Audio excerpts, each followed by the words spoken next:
સેવાકીય પ્રવૃત્તિમાં અગ્રેસર રહેનાર સહસ્ત્રફળના પાર્શ્વનાથ પબ્લિક ચેરિટેબલ ટ્રસ્ટ અને મહાવીર અન્ન ક્ષેત્રે ગોપીપુરા ખાતે સેવાકીય પ્રવૃત્તિ સાથે કરી માનવતાની જ્યોત પ્રજ્વલિત કરી, જેમાં ગરીબ નિરાધાર ભિક્ષુકોને મિષ્ટાન સાથેનું ભોજન સાથે ભિક્ષુકોને ધાબળા વિતરણ અને જરૂરિયાતમંદ અને નિરાધાર મહિલાઓને અનાજની કીટનું વિતરણ, સહાય અને સેવાકીય પ્રવૃત્તિ સાથે સંકળાયેલ ગૃહ રાજ્યમંત્રી શ્રી હર્ષભાઈ સંઘવીના 39મા જન્મદિવસની ઉજવણી કરવામાં આવી હતી, જેમાં શહેરના 22 સેન્ટરો પર રોજિંદા 5000થી વધારે ગરીબ જરૂરિયાતમંદોને ભોજન કરાવતી શહેરની સેવાકીય સંસ્થા પરમ પૂજ્ય આચાર્ય સમ ચંદ્રશેખર વિજયજી મહારાજ સાહેબ પ્રેરિત સહસ્ત્રફળના Parshwanath public charitable trust Mahavir અન્ન ક્ષેત્રે ગોપીપુરા સુરત ખાતે ગૃહ રાજ્યમંત્રી શ્રીના માતૃશ્રી દિવ્યાનીબેન તેમજ ધર્મપત્ની પ્રાચીબેનના હસ્તે સેવાકીય પ્રવૃત્તિ કરવામાં આવી હતી, જેમાં પરિવારજનો, ગૃહ રાજ્યમંત્રી શ્રીના મિત્રો ઉપસ્થિત રહ્યા હતા, જેમાં ખૂબ સુંદર સહકાર લહેરુભાઈ ચાહવાળાનો મળ્યો હતો અને એમના માર્ગદર્શન હેઠળ સમગ્ર કાર્યક્રમ સુપેરે પાર પાડવામાં આવ્યો હતો. મારું નામ લહેરચંદભાઈ ચાહવાળા. આજનો કાર્યક્રમ સંસ્થા દ્વારા શ્રી મહાવીર અન્ન ક્ષેત્ર દ્વારા હર્ષભાઈની 39મી જન્મદિવસની ઉજવણી નિમિત્તે 2000થી વધારે વ્યક્તિને ભોજન તેમજ 200થી વધારે પરિવારને અન્નદાન તેમજ 2000થી વધારે વ્યક્તિને ગામડા વિતરણ. એમના પરિવારમાંથી કોણ કોણ ઉપસ્થિત હતું અને કેવી લાગણીઓ થઈ?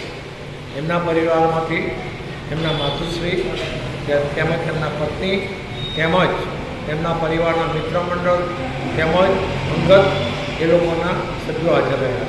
કીટમાં આપણે શું શું આપવામાં આવ્યું હતું?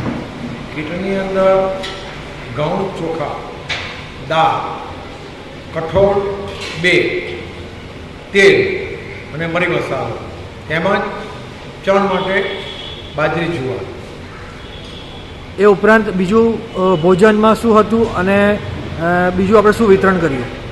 ભોજનની અંદર માણસને જે રીતે જોઈએ તેમ સંપૂર્ણ ભોજન હતું. દાળ, ભાત, રોટલી, શાક, મીઠાઈમાં લાડુ તેમજ ફરસાણ તેમજ ફ્રૂટની અંદર કેળા.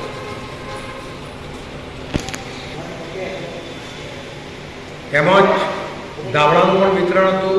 દરેક મુખ્યજન જે પણ ભોજન લેવા આવ્યા હતા એમને દરેકને ધાબળાનું વિતરણ કરવામાં આવ્યું. સંસ્થાની બીજી પ્રવૃત્તિઓ શું હોય છે? સંસ્થાની બીજી પ્રવૃત્તિમાં અનુકંપાના બેઝ પર ભોજન તેમજ કીટ વિતરણ તેમજ સિવિલ હોસ્પિટલની અંદર કોઈપણ વ્યક્તિને મેડિકલની કોઈ તકલીફ હોય અથવા કોઈ નવું જન્મેલ બાળક હોય તેને કપડાની તકલીફ હોય, આ બધી વસ્તુ સિવિલમાં કરવામાં આવે છે. તેમજ સાધર્મિક તેમજ જૈન બંધુઓની અંદર કોઈપણ જાતની તકલીફ હોય, ખાવા પીવાની, રહેવાની, તો દરેકનો વ્યવસ્થા કરી આપવામાં આવે છે. જીવદયા બેઝમાં કોઈપણ સુરત શહેરની અંદર કોઈપણ પશુ કે પક્ષી ભૂખ્યા ન રહે તે માટે ખૂબ જ સુંદર બધી સારવાર તેમજ ચણની વ્યવસ્થા ગોઠવવામાં આવેલી છે. Bureau report, LK star news, Surat.